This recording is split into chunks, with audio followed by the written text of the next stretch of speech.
बिस्मिल्लाहिर्रहमानिर्रहीम। अस्सलाम वालेकुम डियर स्टूडेंट्स, मैं हूं हैदर फैज़ान और आप देख रहे हैं हमारा YouTube channel smart studies academy. Dear students, जैसा कि आपको मालूम है, हमारी national foundation mathematics class 9th के लिए लेक्चर सीरीज़ जारी है और आज उस सीरीज़ का हमारा लेक्चर नंबर 3 है। प्रीवियस 2 लेक्चर्स में हमने हिस्ट्री ऑफ नंबर्स और उसके बाद रियल नंबर्स की हिस्ट्री और रियल नंबर्स के बारे में सीखा था। आज हम ऑफिशियली एक्सरसाइज 1.1 का स्टार्ट करेंगे, लेकिन एक्सरसाइज पर जाने से पहले कुछ प्रॉपर्टीज़ हैं जो कि क्वेश्चंस में यूज़ होती हैं, तो उनको हमें सीखना पड़ेगा। तो हमारे टॉपिक का नाम है प्रॉपर्टीज़ ऑफ रियल नंबर्स।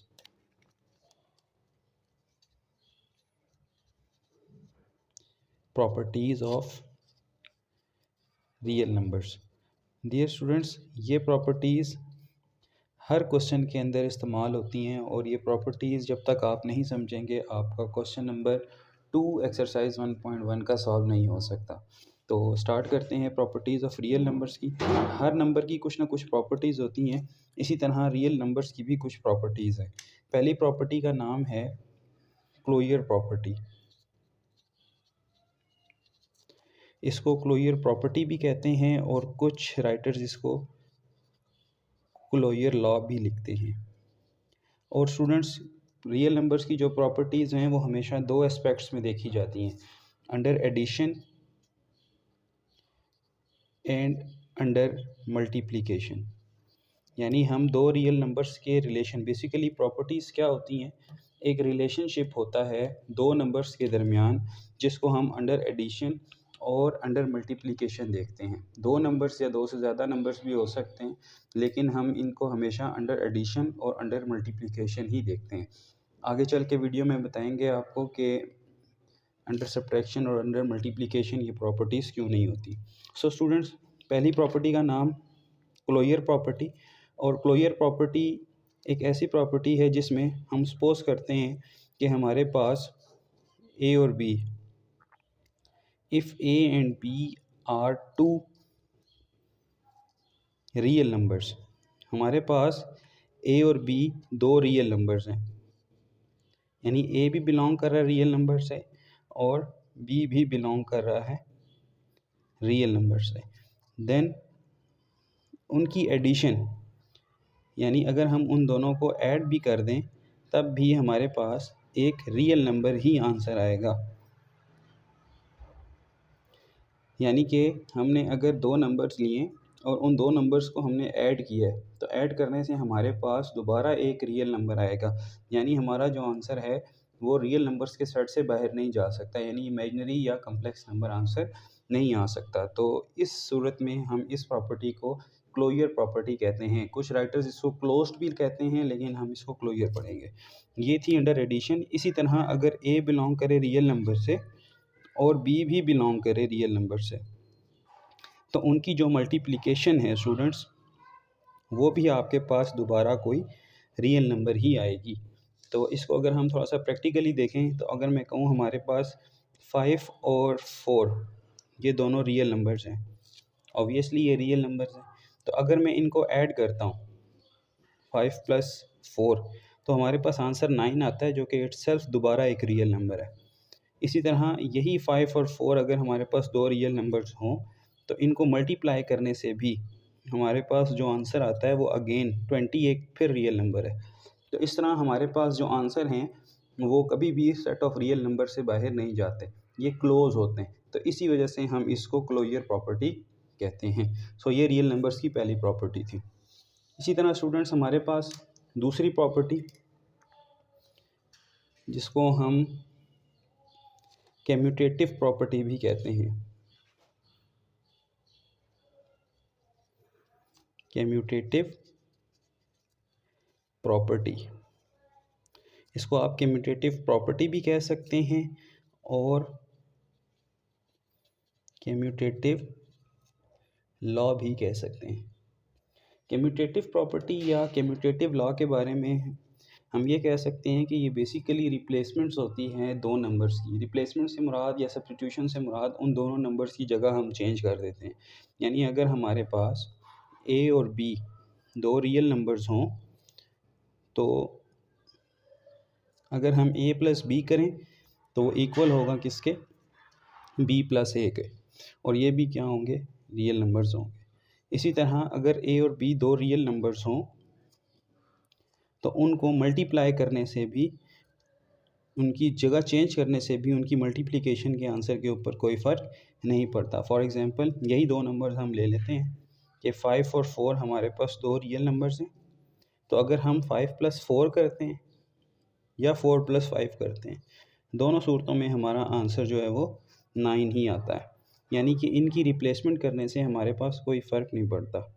इसी तरह अगर 5 और 4 दो रियल नंबर्स हों तो अगर आप 5 और 4 मल्टीप्लाई करें या 4 और 5 मल्टीप्लाई करें, दोनों सूरतों में आपके पास आंसर 20 ही आता है। यानी इनकी रिप्लेसमेंट से कोई फ़र्क नहीं पड़ता। इसी तरह स्टूडेंट्स हमारे पास जो नेक्स्ट प्रॉपर्टी है that is associative property.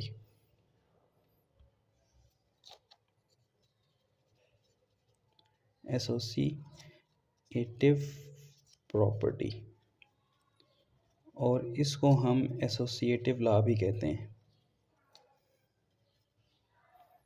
Associative law या एसोसिएटिव प्रॉपर्टी का एक अदर नेम भी है स्टूडेंट, जिसको हम बेसिकली शिफ्टिंग ऑफ ब्रैकेट्स भी कह सकते हैं। शिफ्टिंग ऑफ ब्रैकेट प्रॉपर्टी आप देखेंगे कि अगर हमारे पास तीन रियल नंबर्स हों ए, बी और सी, ठीक है, तो अंडर एडिशन आप उन्हें यूं लिख सकते हैं,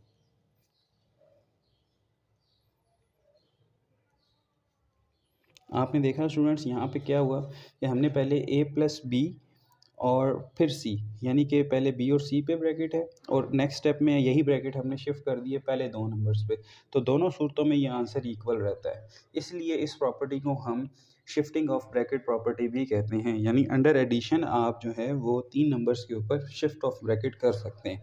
यही प्रॉपर्टी अगर हम अंडर मल्टीप्लिकेशन देखें तो अगर हमारे पास ए, बी और सी तीन कम्प्लेक्स नंबर्स हों देन आप शिफ्टिंग ऑफ ब्रैकेट इस तरह से कर सकते हैं और इससे आंसर पे कोई फ़र्क नहीं पड़ता। सॉरी, ठीक है। सो this is our associative property. आप तीन कोई भी रियल नंबर लेके प्रैक्टिस कर सकते हैं इसकी। ये स्टूडेंट्स हमारे पास तीन प्रॉपर्टीज़ थी।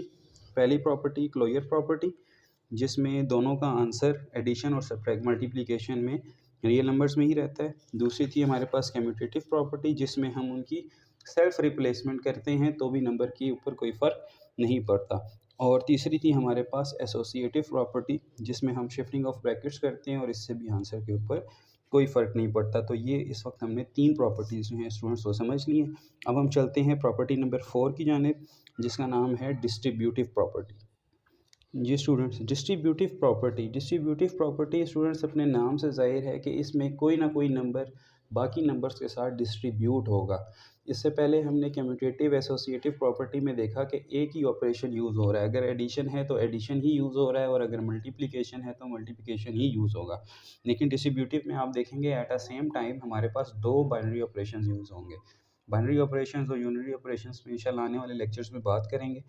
तो अगर हमारे पास तीन रियल नंबर्स हों, इफ़ ए, बी और सी तीन रियल नंबर्स हैं, देन आप यूं कर सकते हैं। आपने देखा स्टूडेंट्स कि यहाँ पे ए का इस ब्रैकेट के साथ जो रिलेशन है वो मल्टीप्लिकेशन का है, जबकि बी और सी में आपस में एडिशन का रिलेशन है। तो नेक्स्ट स्टेप में हमने सिंपल मल्टीप्लिकेशन जैसे आप करते हैं डेली लाइफ में कि ए को बी से मल्टीप्लाई किया, ए बी आ गया, देन ए को सी से मल्टीप्लाई किया तो ए सी आ गया। इसका रियल लाइफ में मतलब ये है कि ए जो है वो बी और सी के साथ डिस्ट्रीब्यूट हो चुका है, इसलिए हम इसको डिस्ट्रीब्यूटिव प्रॉपर्टी कहते हैं। और इसका एक अल्टरनेट वे ये भी है, बी सी आपके पास रियल नंबर्स हों तो आप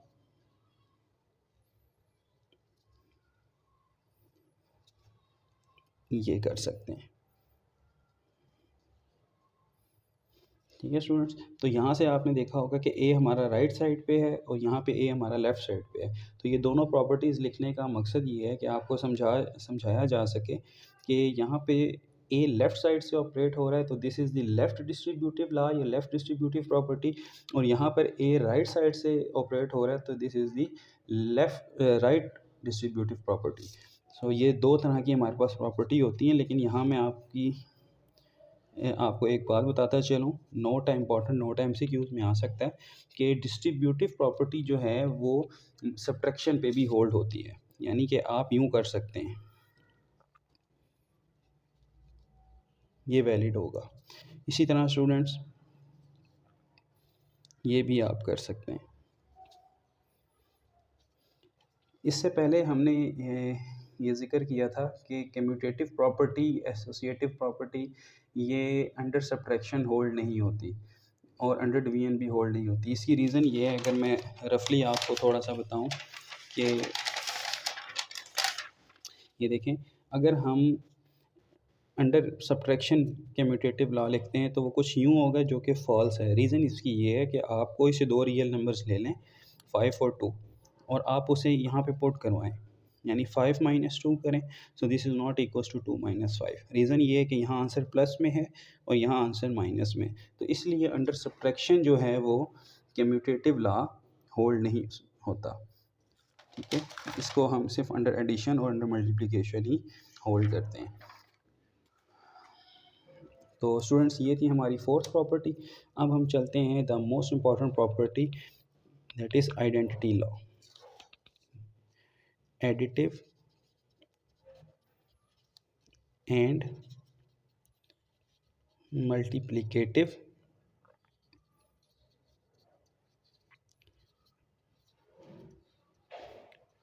आइडेंटिटी।